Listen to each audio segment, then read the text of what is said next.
Hi, and welcome back to Fire Sale Specials.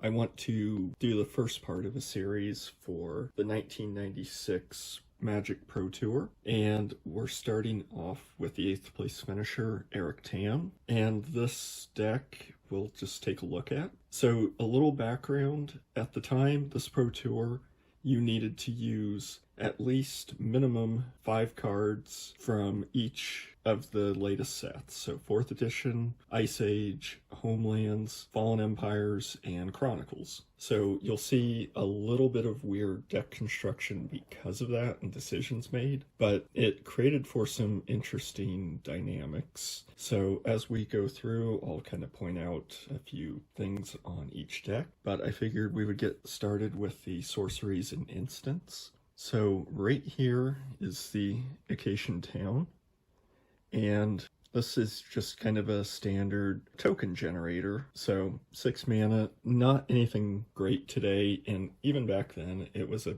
bit high on the mana cost. The payoff was for token creatures.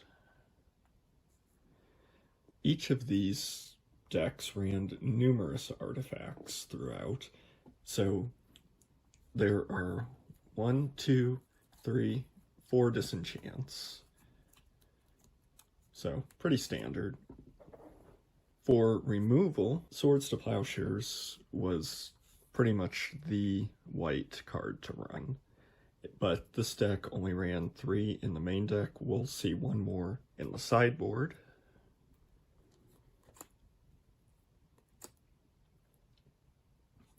This deck only ran 1 Earthquake. A lot of the black decks in the Pro Tour did run like Order of the Ebon Hand, Knights of Stronghold, and then some of the white decks ran Order of Lightbearer. So Earthquake could do a lot of damage just for everything around.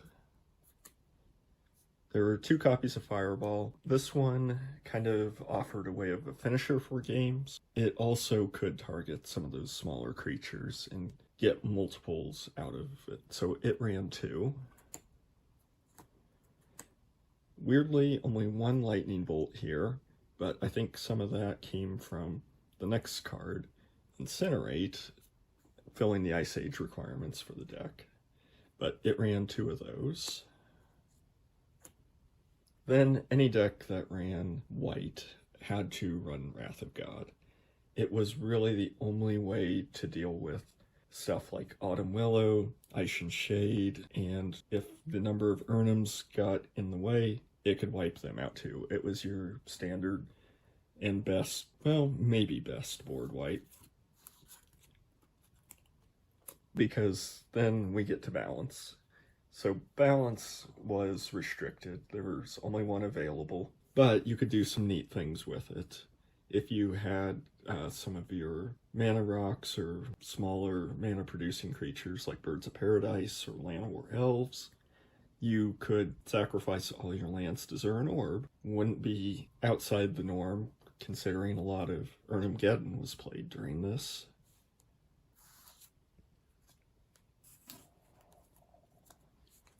So we start off with the enchantments. This deck only ran 1 land tax, which is even kind of an odd choice of being in here to begin with. This deck only ran 8 basic lands. I don't know if you would be getting all of your benefits out of it, but regardless, it ran land tax. Stormbind might not be as good, considering if you read it today. I don't even know if I would consider it that great back in the day, just because of the downside here of discarding a card at random. For a lot of decks, they did run this, and it was direct damage to creature or player, so it was able to be pretty versatile, especially if you weren't really caring what cards you were discarding at random. Some decks had more land taxes, basic lands, so they would have stuff to throw away for this card, but this deck ran 2. For the last enchantment, and this is the weirdest one, see what I did there? So this deck did not run any islands or any real blue sources of mana. All it had was Birds of Paradise and City of Brass. It only needed 1 blue, but oddly enough, it looked like it was used, and after playing this deck, just as a method of locking down your opponent if you have an advantage. So with Zurin Orb rolling around, you could always just sacrifice a land to pay the 2 life and just keep the pressure on with your creatures and with your, I guess, Stormbind.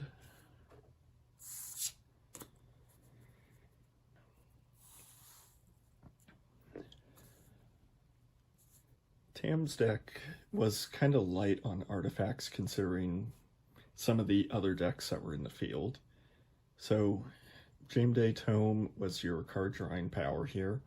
I think it probably paired well with the Zur's Weirding, just to put more pressure on your opponent and draw yourself cards. Even uncomboed from it, it still would provide you some end-of-turn card draw. Zurin Orb was also a restricted card at the time. I believe every single deck in the top 8 would run one. It was sort of a must, with as many Armageddons as you had going around. Sacrificing a land to gain 2 life was pretty powerful.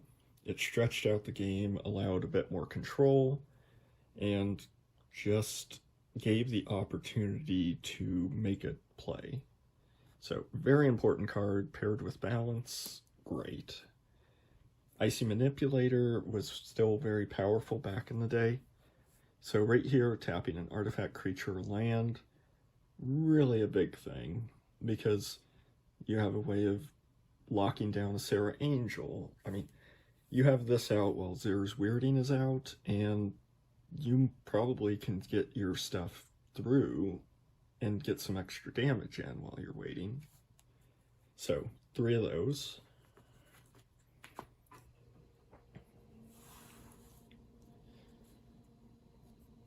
Alright, so now time for the creatures. We're starting with a Fallen Empire's Org. 5 mana, 6/6 trample. Good stats for back then.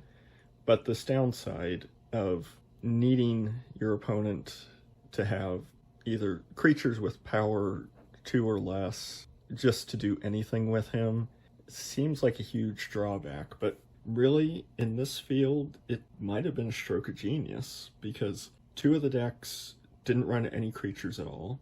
2 more decks ran only stuff like Blinking Spirit or Hypnotic Spectre, the Pump Knights. So when it did its trigger here and check, it actually would be probably really decent against half the decks in the field. And with the amount of removal, like the targeted removal of Swords to Plowshares, you really could make it so he worked probably fairly well. I think that's a very interesting addition. Blinking Spirit, like I had mentioned, it was represented at the Pro Tour in multiple decks. This is one of them. And having this perpetual blocker is a very important piece. It has a great ability and will always be there for you.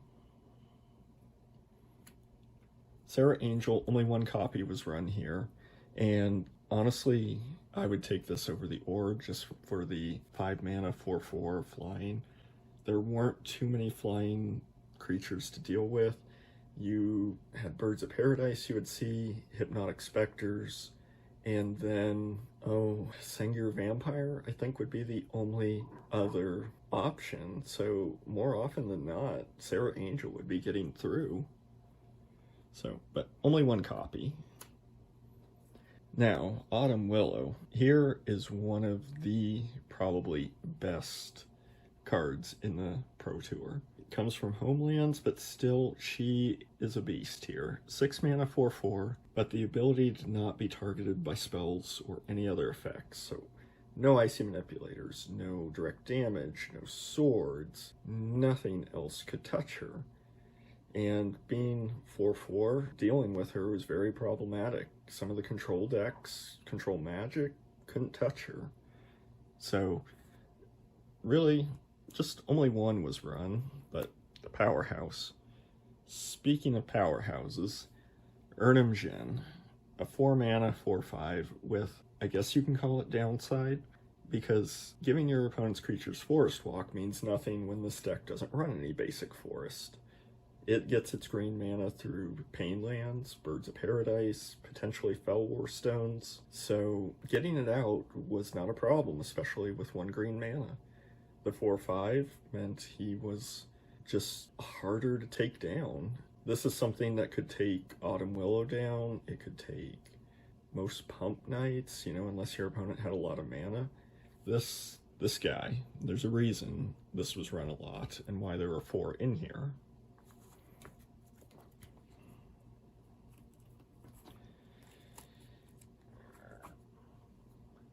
Finally, we get to the mana base. I left the Birds of Paradise in here just because they were an important part to get the Zur's Weirding out, to get the Urnums out. They were just kind of a key piece for working this deck. So, there were 4 of them. Oh, looks like only 3. So, as far as mana rocks go, Fellwar Stone was available. It really is a pretty decent one, and depending on what your opponent's playing, if there was a mirror matchup, you might get the land you need. Otherwise, you're just going to speed into one of your bigger creatures like Org, Urnum, or Sarah.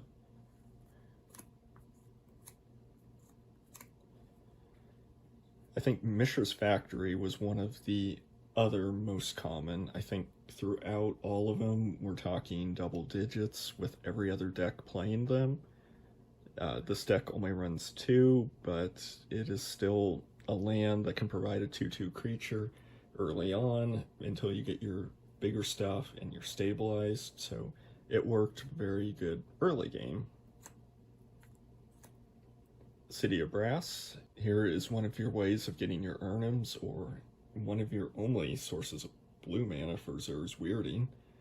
So it only ran 2, but very important. Then green mana source with Corpluscent Forest, ran 4 of these.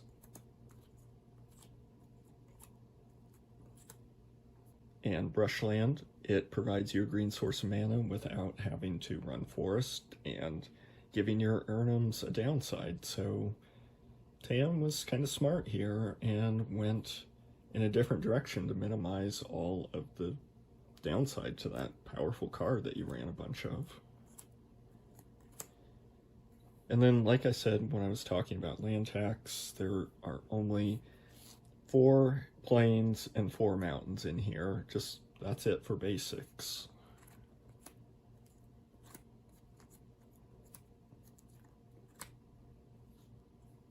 Same with the mountains.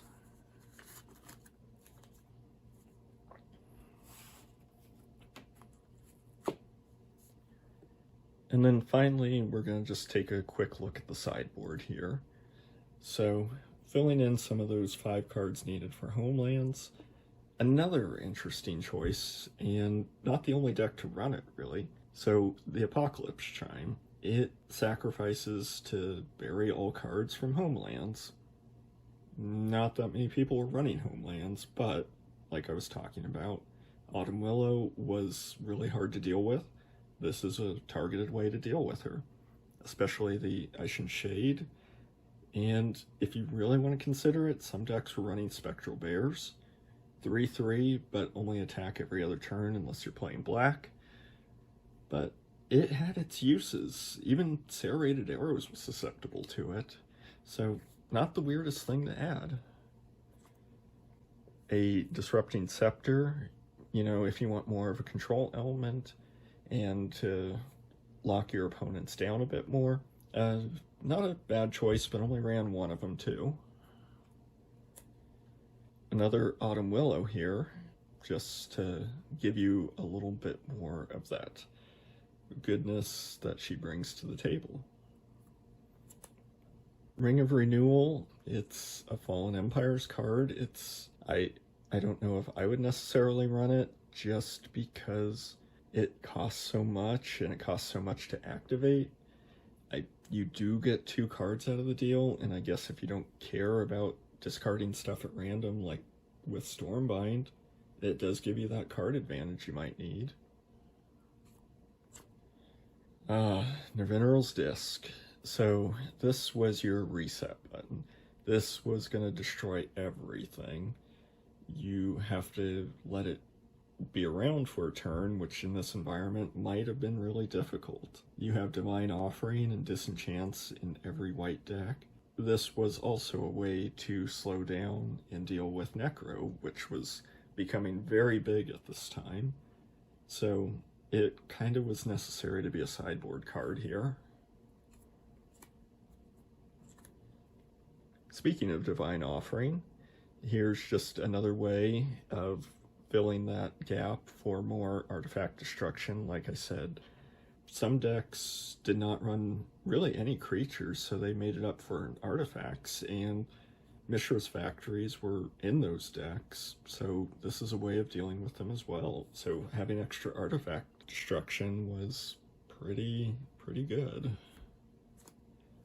I had mentioned serrated arrows before when I was talking about Apocalypse Chime, but this one was another Homelands gap filler that probably one of the top 5 cards in the set, and playing in this environment takes care of any mirror matchups with Urnum. You get the advantage, takes out any of the elves and birds, any of the pump knights it can deal with, so this was a nice bit of targeted removal. Circle of Protection Red, it seemed like this one was here just to hedge some bets. This particular one, you know, there was red sources of damage around that would finish games, so having it available was smart. Dwarven Catapult, another Fallen Empires entry. This is like I guess a less good fireball, but also situational. Once again, pump knights, elves, and birds.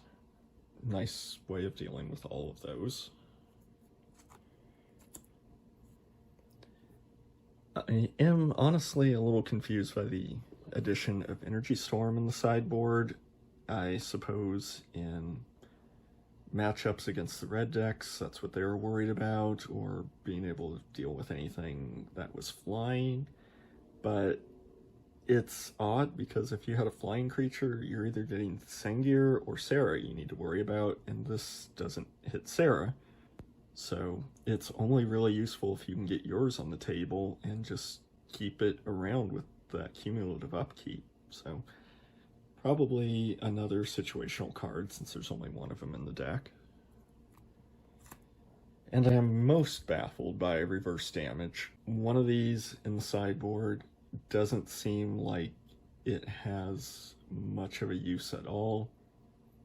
Very situational. Most life you'll gain is probably 5 when a shade attacks you. I think there was probably better options for a sideboard. Maybe a Circle of Protection would have been better, but it's in here. Another town. Not much to say about this. If you needed the extra creatures, it's here. And Zarin Ruins, if you want to lock down a certain creature type, like clerics or knights, it also is a potential way to deal with Autumn Willow, the Shade.